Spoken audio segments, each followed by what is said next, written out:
क्या आपने कभी महसूस किया है कि कुछ लोगों के पास पैसा आते ही चला जाता है, लेकिन कुछ लोगों के पास पैसा धीरे-धीरे बढ़ता ही जाता है? क्या सच में कोई ऐसा उपाय है जिससे घर में धन की बरकत हो सकती है? क्या हमारे घर की कुछ छोटी-छोटी गलतियां माता लक्ष्मी को दूर कर देती हैं? प्राचीन मान्यताओं के अनुसार धन केवल मेहनत से नहीं बल्कि हमारी सोच, कर्म और आदतों से भी जुड़ा होता है। आज की इस वीडियो में हम जानेंगे कुछ ऐसे रहस्य और उपाय जिनके बारे में कहा जाता है कि ये जीवन में सुख, शांति और समृद्धि लाने में मदद कर सकते हैं।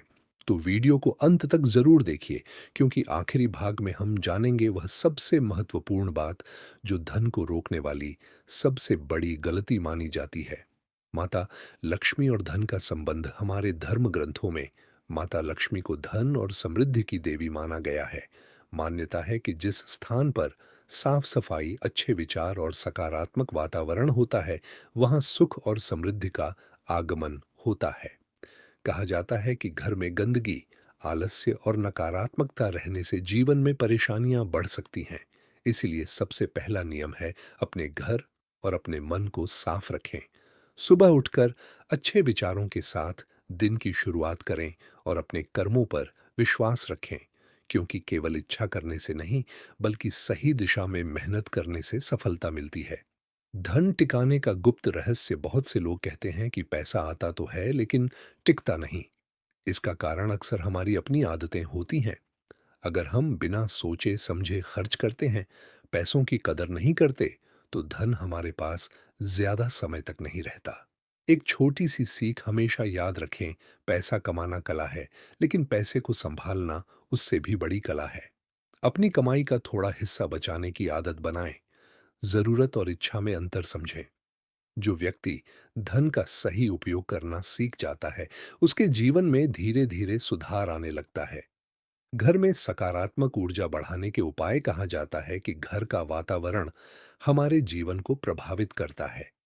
घर में सुबह के समय भगवान का स्मरण करना, अच्छे विचार रखना और परिवार के लोगों के साथ प्रेम से रहना सकारात्मक माहौल बनाता है। कई लोग मानते हैं कि दीपक जलाना, प्रार्थना करना और अच्छे कर्म करना घर में शांति और सकारात्मकता लाता है। लेकिन याद रखें, इन सब के साथ मेहनत और ईमानदारी भी जरूरी है। भगवान पर विश्वास रखें, लेकिन अपने कर्मों को कभी न छोड़ें। दान और अच्छे कर्मों का महत्व हमारे समाज और धर्म परंपराओं में दान को बहुत महत्व दिया गया है। कहा जाता है कि जरूरतमंद की सहायता करने से मन को शांति मिलती है और अच्छे कर्म बढ़ते हैं। दान का मतलब केवल पैसा देना नहीं होता।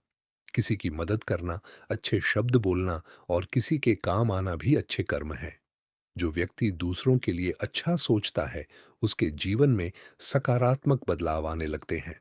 धन रोकने वाली सबसे बड़ी गलती दोस्तों, धन की कमी का सबसे बड़ा कारण कई बार हमारी सोच होती है। अगर इंसान हमेशा यही सोचता रहे कि मेरे पास कुछ नहीं है, तो वह आगे बढ़ने के मौके भी खो सकता है। इसके बजाय खुद पर विश्वास रखें, नई चीजें सीखें, मेहनत करें और अपनी गलतियों से सीखें, क्योंकि सफलता उन्हीं लोगों को मिलती है जो गिरने के बाद फिर से उठना जानते हैं।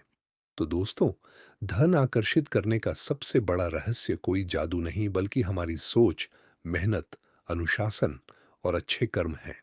भगवान का आशीर्वाद और अपने प्रयास दोनों मिलकर जीवन को बेहतर बनाते हैं। अगर आप चाहते हैं कि आपके जीवन में सुख और समृद्धि आए, तो आज से अपनी आदतों में छोटे छोटे अच्छे बदलाव शुरू करें। याद रखें, भाग्य उन्हीं का साथ देता है जो अपने कर्मों से अपना रास्ता बनाते हैं। अगर आपको यह जानकारी अच्छी लगी हो तो वीडियो को लाइक करें और ऐसे ही आध्यात्मिक ज्ञान के लिए चैनल को सब्सक्राइब जरूर करें। जय माता लक्ष्मी।